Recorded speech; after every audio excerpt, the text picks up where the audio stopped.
हम लोग शुरू करने चल रहे हैं इक्विवेलेंट कंडक्टिविटी के बारे में। देखते हैं इक्विवेलेंट कंडक्टिविटी क्या होता है।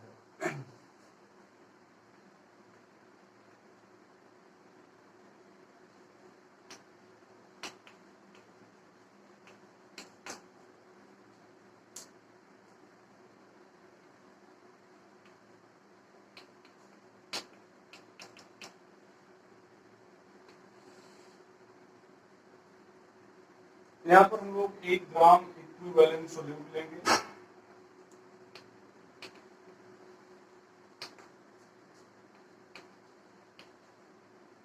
जो VmL सॉल्यूशन में प्रेजेंट होगा, 1 ग्राम इक्विवेलेंट सोल्यूट जो VmL में प्रेजेंट होगा, इस सोल्यूट से जो आयन जनरेट होंगे और ये आयन जो कंडक्टिविटी रिप्रेजेंट करेंगे, उस कंडक्टिविटी को हम लोग इक्विवेलेंट कंडक्टिविटी कहेंगे। 1 ग्राम इक्विवेलेंट सोल्यूट से जो आयन जनरेट होंगे जबकि VmL सॉल्यूशन में प्रेजेंट हों, उस कंडक्टिविटी को हम लोग इक्विवेलेंट कंडक्टिविटी कहेंगे।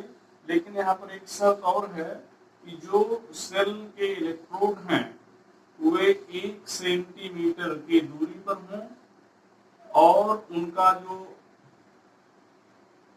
पृष्ठ क्षेत्र है, मतलब क्रॉस सेक्शन एरिया है, वो 1 सेंटीमीटर स्क्वायर हो। तो 1 सेंटीमीटर की दूरी पर हो और cross section area 1 centimetre square हो। तो इस डिफिनेशन को हम लोग लिख लेते हैं।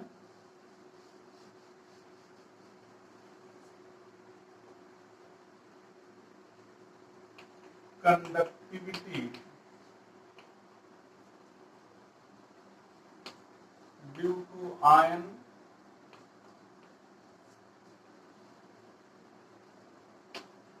generated by 1 gram equivalent solute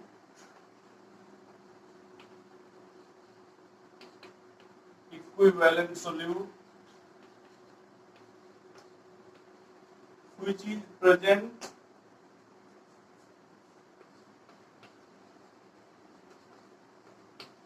in VmL solution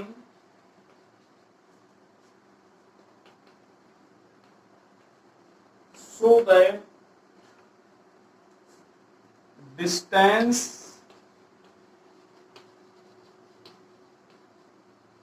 between two electrodes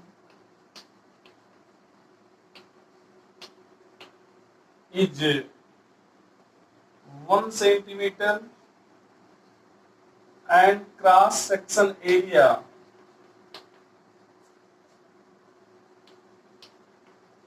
of electrode is 1 centimeter square, comma करके is known as equivalent conductivity।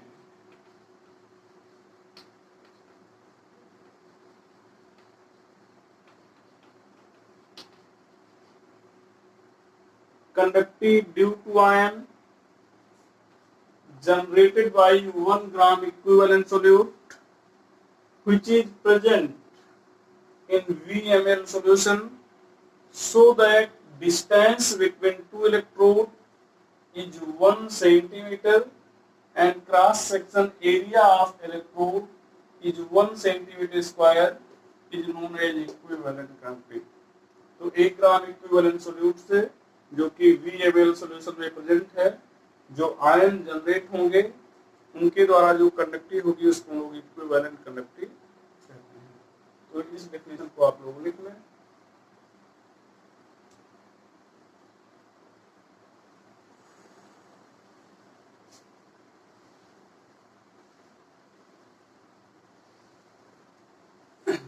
Mathematically इसको लोग यहाँ पर रिप्रेजेंट करते हैं lambda EQ equal to K pi into V। Mathematically हम लोग represent करेंगे lambda EQ equal to K pi into V। Lambda EQ equivalent conductivity है,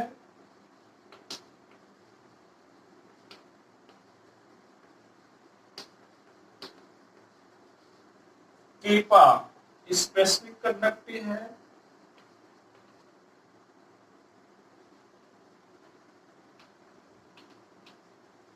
स्पेसिफिक कंडक्टिविटी है। और अगर आपसे कोई कहे कि व्हाट इज V, तो आप लिखेंगे V that volume in milliliter which contains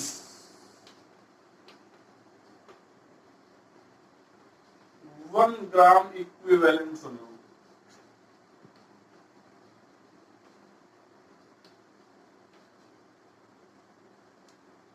That volume in milliliter which contains 1 gram equivalent in solute. ऐसा नहीं कि कोई भी वॉल्यूम, मतलब V वो वॉल्यूम है जिसमें 1 ग्राम इक्विवेलेंट सोल्यूट प्रेजेंट होना चाहिए। कोई भी वॉल्यूम आप नहीं ले सकते, तो यहाँ पर भी हो जाएगा। चलो आगे देखते हैं। यहां पर अगर हम लोग देखें तो let n gram equivalent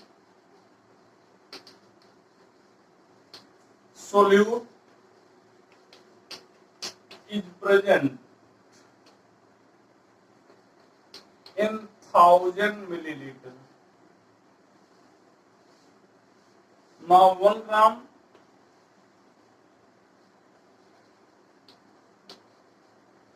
equivalent will be in 1000 by n millilitre. तो यहां पर देखा जाए कि n ग्राम इक्विवेलेंट सोल्यूट है जो 1000 मिलीलीटर में प्रेजेंट है। तो 1 ग्राम इक्विवेलेंट कितने प्रेजेंट होगा 1000 बाई n मिलीलीटर में। अच्छा, एक चीज आपको और बता दें कि 1000 मिलीलीटर में या 1000 मिलीलीटर में जितने ग्राम इक्विवेलेंट होते हैं सोल्यूट के, वही उसकी नॉर्मलिटी कहलाती है। अगर 1000 मिलीलीटर में 1 ग्राम इक्विवेलेंट है तो नॉर्मलिटी 1 होगी, 2 ग्राम इक्विवेलेंट है तो नॉर्मलिटी 2 होगी, 3 है तो 3 होगी। यहाँ पर n ग्राम इक्विवेलेंट प्रेजेंट है तो इसका मतलब यहाँ पर नॉर्मलिटी n हो जाएगी, या हम लोग ये कह सकते हैं कि यहाँ पर n नॉर्मलिटी है। अब इस वैल्यू को हम यहाँ पर v की जगह पर अगर सब्स्टिट्यूट कर दें तो मान लेते हैं कि ये अपना पहला अगर फार्मूला है तो एक हमें फार्मूला और मिल जाएगा। यहाँ पर lambda EQ equal to kappa into 10 power 3 या 1000 यहाँ पर बटे n हो जाएगा, where n is normality, where n is normality। तो जहां n जो है नॉर्मलिटी हो जाएगी। यूनिट पे अगर हम लोग चर्चा करें तो यहाँ पर केपा की यूनिट हो जाएगी ओम इनवर्स। यहाँ पर ओम इनवर्स सीएम इनवर्स, यहाँ पर इन 2000 इसकी कोई यूनिट नहीं है। यहाँ पर ग्राम इक्विवेलेंट इनवर्स, ये नॉर्मलिटी की यूनिट पे ग्राम इक्विवेलेंट पर लीटर, सॉरी ग्राम इक्विवेलेंट पर लीटर। तो पर लीटर को लोग ऐसे कर सकते हैं, 1 लीटर बराबर होता है 1000 सेंटीमीटर क्यूब या 1000 मिलीलीटर। अब अगर हम लोग इसको देखें तो यहां पर क्या हो जाएगा, ओम इनवर्स सेंटीमीटर इनवर्स, ये 1000 रहेगा ही ऊपर वाला, और ये नीचे वाला भी ऊपर आ जाएगा तो गुणे 1000 सेंटीमीटर क्यूब, और नीचे हो जाएगा ग्राम इक्विवेलेंट। अब यहाँ पर देखें सेंटीमीटर इनवर्स है, यहाँ पर सेंटीमीटर क्यूब है, मतलब यहाँ पर पावर -1 में है, यहाँ पर 3 में है। एक पावर ये जो है यहाँ से सब्स्टिट्यूट हो जाएगी तो यहाँ पर CM स्क्वायर बच जाएगा, ये CM कैंसिल हो जाएगा। ये 1000 और 1000 मल्टीप्लाई करने के जो भी वैल्यू आए, लेकिन इसकी कोई यूनिट होती नहीं है, तो इसको आगे हम सॉल्व करके यहाँ पर ऊपर लिख दे रहे हैं। यहाँ पर देखें फाइनली तो क्या बचेगा हमारे पास यूनिट के नाम पे, यहाँ पर ओम इनवर्स हो जाएगा, सेंटीमीटर स्क्वायर बचेगा, ये इनकी कोई यूनिट नहीं है, ये ग्राम इक्विवेलेंट ऊपर आ जाएगा, तो ग्राम इक्विवेलेंट इनवर्स या ओम इनवर्स को आप यस भी लिख सकते हैं, साइमन कहते हैं, तो यस सेंटीमीटर स्क्वायर, 60 में इसको ग्राम इक्विवेलेंट जो लिखे हो 60 में इक्विवेलेंट इनवर्स कर सकते हो, तो ohm inverse centimetre square gram equivalent inverse या S centimetre square equivalent inverse कर सकते हैं। तो ये हम लोग देख रहे थे इक्विवेलेंट कंडक्टिविटी। अब हम लोग आगे चर्चा करते हैं मोलर कंडक्टिविटी। यहाँ पर अगली हेडिंग जो अपनी है ये मोलर कंडक्टिविटी है।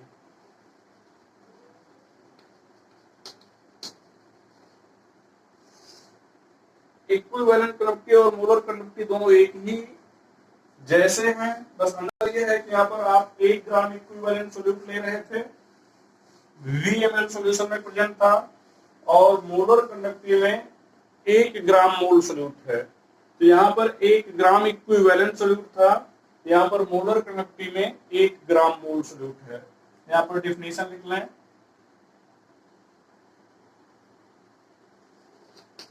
Conductivity due to ion generated by 1 gram mole solute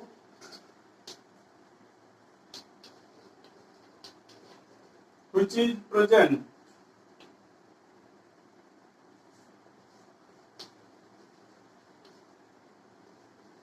in VmL solution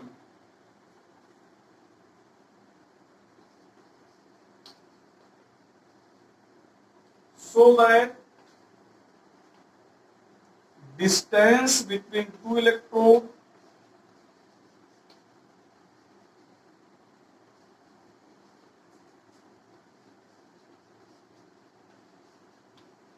is 1 centimeter, having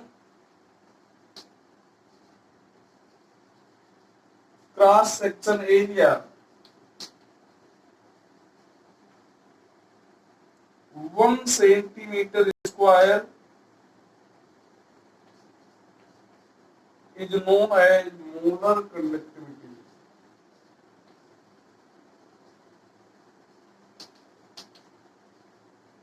के प्रोनाउन पढ़ेंगे, is known as molar conductivity। तो यहाँ पर ध्यान दें केवल एक वर्ड बदला है, जहाँ पर आप लिख रहे थे 1 ग्राम इक्विवेलेंट, तो यहाँ पर 1 ग्राम इक्विवेलेंट लिख रहे थे, यहाँ पर 1 ग्राम मोल लिख दिए। तो यही इक्विवेलेंट को हम लोग रिप्लेस कर दिए मोल से। तो अगर इक्विवेलेंट को मोल से रिप्लेस कर दिया जाए तो जहां पर आपने इक्विवेलेंट कंडक्टिविटी लिखा था वही कंडक्टिविटी मोलर कंडक्टिविटी हो जाएगी। यहाँ पर देखें मैथमेटिकली इसको अगर हम लोग रिप्रेजेंट करें तो मैथमेटिकली रिप्रेजेंट करने पर इसको लोग क्या लिखेंगे, lambda M. Lambda M means molar conductivity equal to हो जाएगा kappa into we.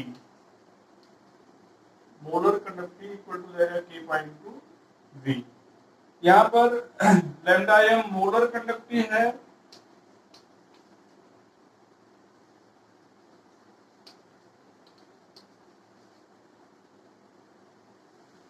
Kepa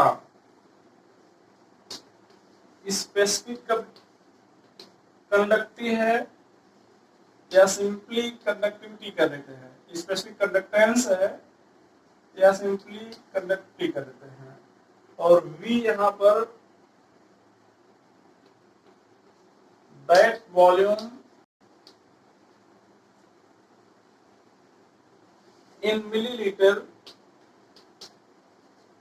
which contains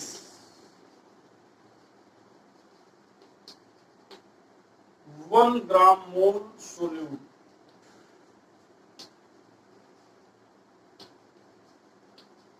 तो मिलीलीटर में वो वॉल्यूम है जो 1 ग्राम मोल सोल्यूट करता है, तो ये मिल जाएगा।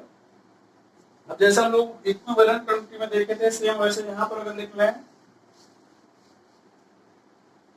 let m gram mole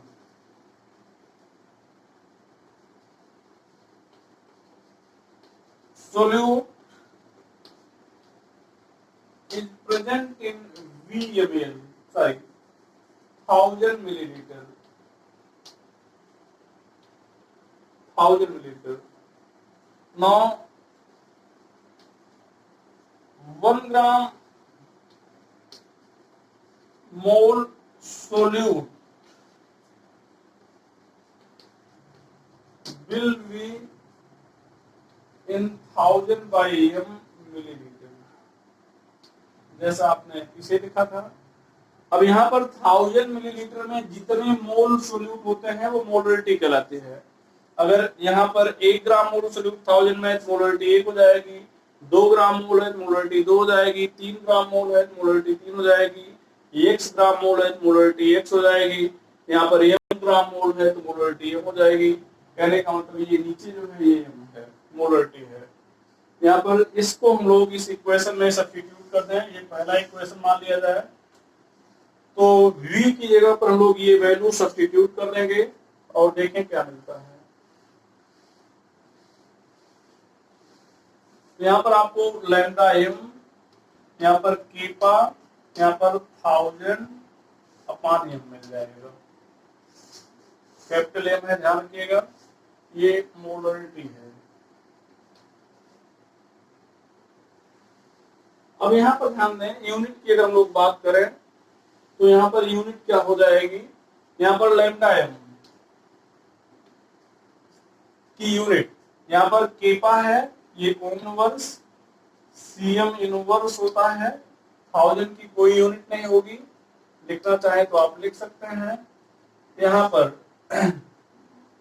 मोल पर लीटर, मोल पर लीटर, तो 1 लीटर बराबर होता है 1000 मिलीलीटर या 1000 सीसी या 1000 सेंटीमीटर क्यूब, तो ये हो जाएगा। अब ये चीज फाइनली ऊपर आ जाएगी तो यहाँ पर ओम इनवर्स हो गया, यहाँ पर सेंटीमीटर इनवर्स हो गया, और 1000 ये पहले से है, नीचे वाला भी 1000 सेंटीमीटर क्यूब ऊपर आ जाएगा, और यहाँ पर बच गया मोल। ये देखें, ये सेंटीमीटर इनवर्स और यहाँ पर सेंटीमीटर क्यूब, मतलब यहाँ पर पावर माइनस में 1 और यहाँ पर प्लस में 3, तो यहाँ से एक सब्ट्रैक्ट हो जाएगा तो यहाँ पर बचेगा 2। इन 1000 और इन 1000 का मल्टीपल जरूर हो जाएगा मल्टीप्लाई, लेकिन उसकी कोई यूनिट नहीं होगी, तो यहाँ पर बचेगा क्या, ओम इनवर्स सेंटीमीटर स्क्वायर, और ये मोल ऊपर आएगा तो ये भी इनवर्स में हो जाएगा, मोल इनवर्स, और ये यूनिट हो गई। ओम इनवर्स की जगह पर आप लिख सकते हैं यस, जिसको आप साइमन कहेंगे, yes centimetre square mole inverse, तो ये यूनिट हो जाएगी मोलर कंडक्टिविटी की। ऊपर वाली यूनिट भी है और नीचे वाली यूनिट भी है, इन दोनों को आप लोग जानते रहे। आगे हम लोग रिलेशन देख लेते हैं। Relation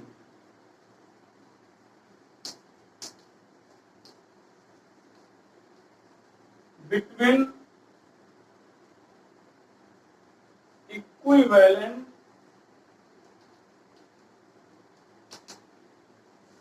and molar conductivity.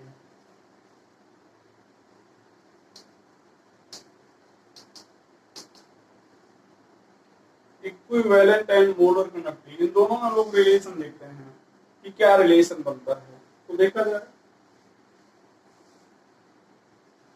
we know that,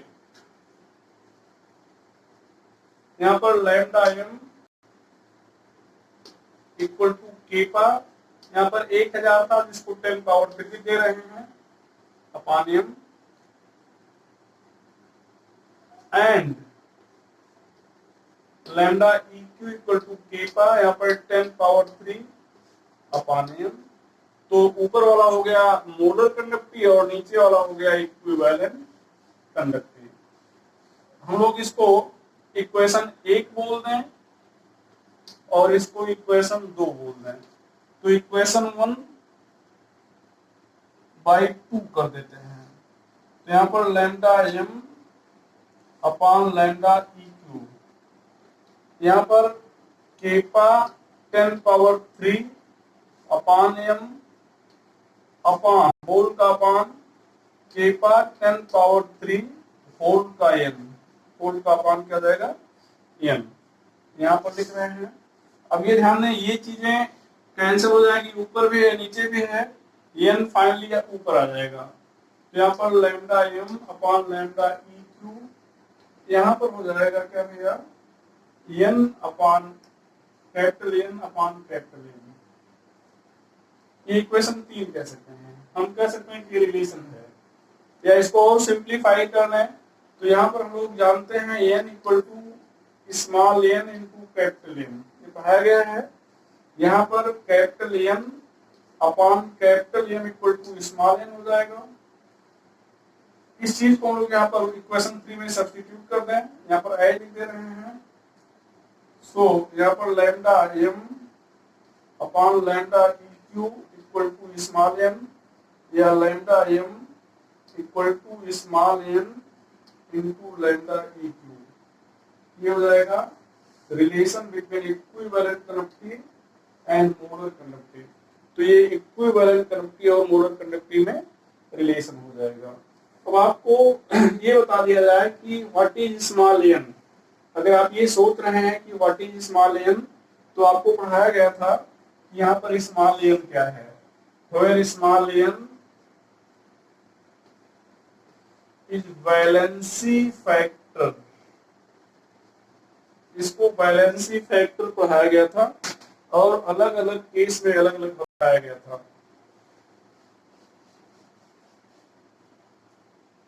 for acid N equal to basicity, basicity का मतलब होता है number of replaceable H plus ion. जैसे H3PO4 है, यहाँ पर एन की वैल्यू 3 हो जाएगी। H3PO3 है, यहाँ पर एन की वैल्यू 2 हो जाएगी। H3PO2 है, यहाँ पर एन की वैल्यू 1 हो जाएगी। आप ये भी सोच रहे होंगे कि H तो तीनों जगह पे 3 है, फिर एक यहाँ पर 3 क्यों है, 2 क्यों है, 1 क्यों है। यहाँ पे बता दिया जाए कि वही H निकलेगा रिप्लेसेबल का, तो जिसको रिप्लेस किया जा सके वही H निकलेगा जो ऑक्सीजन से जुड़ा हो। तो यहाँ पर स्ट्रक्चर बनाए, ये स्ट्रक्चर है, इसको लोग कोऑर्डिनेट बॉन्ड भी कह सकते हैं। यहाँ पर देखें H3PO4 का स्ट्रक्चर है। फास्फोरस के किसी भी कंपाउंड में अगर ऑक्सीजन है तो पहले एक ऑक्सीजन निश्चित रूप से कोऑर्डिनेट बॉन्ड से जोड़ दिया जाएगा, उसके बाद बाकी ऑक्सीजन और हाइड्रोजन को जोड़ेंगे। तो एक को निश्चित रूप से कोऑर्डिनेट बॉन्ड से जोड़ दिया जाएगा। अगर एक ऑक्सीजन को जोड़ दिया जाए तो बचा 3 ऑक्सीजन और 3 हाइड्रोजन, एक हाइड्रोजन एक ऑक्सीजन से जुड़ गए। तो यहाँ पर ये 3 हाइड्रोजन है जो ऑक्सीजन से जुड़े हुए हैं, ये 3 हाइड्रोजन यहाँ से निकलेंगे, इसलिए यहाँ पर बेसिसिटी 3 हो गई। ये भी ध्यान रखिएगा कि जहां तक संभावना होती है वो हाइड्रोजन मतलब सेंट्रल एटम से नहीं जुड़ता, तो ये भी ध्यान रखिएगा। ये रूल नहीं, बस केवल जहां तक संभावना है, जहां तक कोशिश की जाएगी। अब यहाँ पर तो जुड़ा है क्यों जुड़ा है, चूंकि एक ऑक्सीजन तो कोऑर्डिनेट बॉन्ड से जुड़ेगा, उसके बाद बचे 2 ऑक्सीजन, तो 2 ही ऑक्सीजन से हाइड्रोजन जुड़ पाएगा। अब यही 2 ऑक्सीजन से जो हाइड्रोजन जुड़ा है वही हाइड्रोजन निकलेंगे, ये हाइड्रोजन नहीं जुड़ा है तो यहाँ पर नहीं निकलेगा, तो ये हो जाएगा। H3PO2 में देख लें इसी तरह से, तो H3PO2 का अगर देखें स्ट्रक्चर तो ये हो जाएगा। एक पहले हम लोग कोऑर्डिनेट बॉन्ड से जोड़ दिए, एक ही हाइड्रोजन ऑक्सीजन से जुड़ा हुआ है तो एक ही हाइड्रोजन निकलेगा, बाकी ये दोनों हाइड्रोजन नहीं निकलेंगे। इसको आप कहेंगे डबल बॉन्ड या कहेंगे कोऑर्डिनेट बॉन्ड। तो कोऑर्डिनेट बॉन्ड हमेशा डबल बॉन्ड नहीं होता, कभी वो सिंगल बॉन्ड होगा, कभी डबल बॉन्ड होगा। सिंगल बॉन्ड कब होगा, डबल बॉन्ड कब होगा? सिंगल बॉन्ड होने के लिए दोनों एटम सेकेंड पीरियड के होने चाहिए। जैसे यहाँ पर ओजोन की बात करें तो यहाँ पर देखा जाए ओजोन, ये दोनों ऑक्सीजन के बीच 5 से 6 इलेक्ट्रॉन है बैलेंस में, ये आपने अपना पूरा कर लिया, तो डबल बॉन्ड है। अब यहाँ पर एक ऑक्सीजन, ये देखें, इसको आपके पूरा करने के लिए 2 इलेक्ट्रॉन की जरूरत है, तो इसको हम लोग एरो से दिखा देंगे। इस एरो को हम लोग सिंगल बॉन्ड मानेंगे, इस एरो को हम लोग सिंगल बॉन्ड मानेंगे। यहाँ पर भी अगर आप इसको एरो से दिखा दिए, इसको आप सिंगल बॉन्ड नहीं बल्कि इसको डबल बॉन्ड मानेंगे, इसलिए यहाँ पर डबल बॉन्ड बनाया ही जा रहा है। तो दोनों एटम अगर सेकंड पीरियड के हैं तो single bond, otherwise double bond माना जाएगा।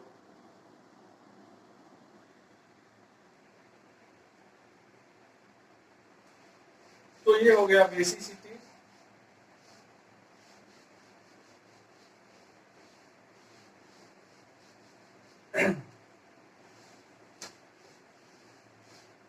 यहाँ पर एन की बात चल रही थी, एसिडिटी फॉर बेस। एसिडिटी का मतलब number of replaceable OH minus.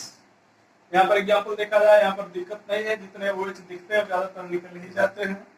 यहाँ पर NaOH, N की वैल्यू 1 हो जाएगी, MgOH होल ट्वाइस,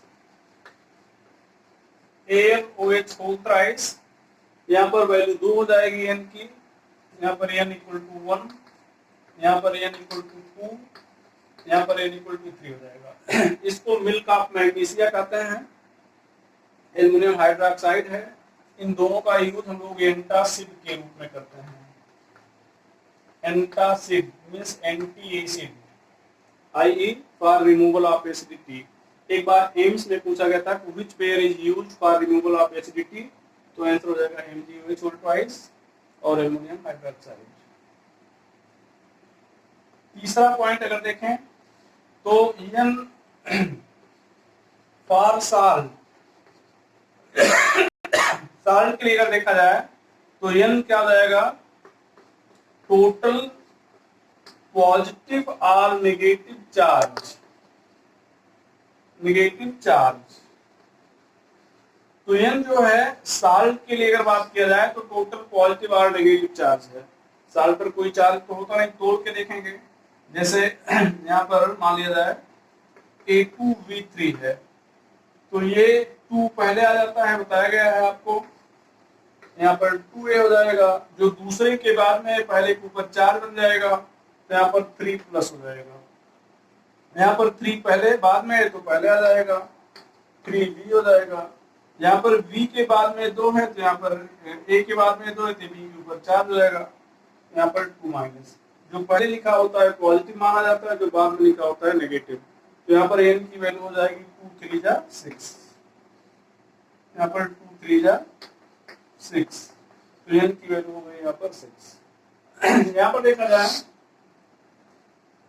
चौथा point, for ion N equal to charge present on it, charge present on it. Ion के लिए N की वैल्यू क्या है, जितना इस पर चार्ज प्रेजेंट होते हैं वही N की वैल्यू होती है।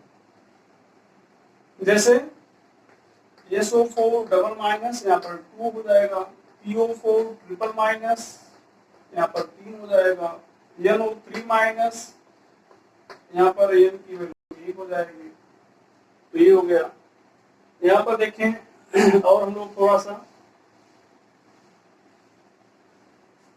For oxidising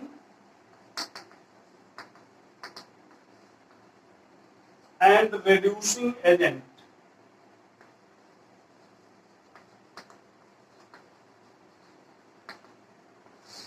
N equal to हो जाएगा total change in oxidation number, total change in oxidation number. तो N की वैल्यू अगर देखा जाए तो ऑक्सीडेशन में टोटल चेंज जो होता है, ज्यादातर हम लोग केवल 4 के लिए देखते हैं और याद रखते हैं इसको। बताया भी क्या पहले भी। यहाँ पर N की वैल्यू 5 हो जाएगी, यहाँ पर N अगर लिखते हैं तो ये 5 हो जाएगी, 1 हो जाएगी, 3 हो जाएगी। ये एसिडिक मीडियम में, बेसिक मीडियम में और न्यूट्रल मीडियम में। तो ये n की वैल्यू हो गई। तो आज हम लोगों ने इक्विवेलेंट कंडक्टिविटी देखा, मोलर कंडक्टिविटी देखा, इक्विवेलेंट और मोलर कंडक्टिविटी में रिलेशन देखा। अब हम लोग नेक्स्ट लेक्चर पे इक्विवेलेंट मोलर कंडक्टिविटी पे और इसके पहले जो फार्मूले पढ़े गए हैं उन पे हम लोग प्रॉब्लम सॉल्व करेंगे। तो आज की बात हम लोग यहीं पे खत्म करते हैं। आगे इन पे डाउट या इनके जो क्वेश्चंस हैं हम लोग नेक्स्ट वीडियो में देखेंगे।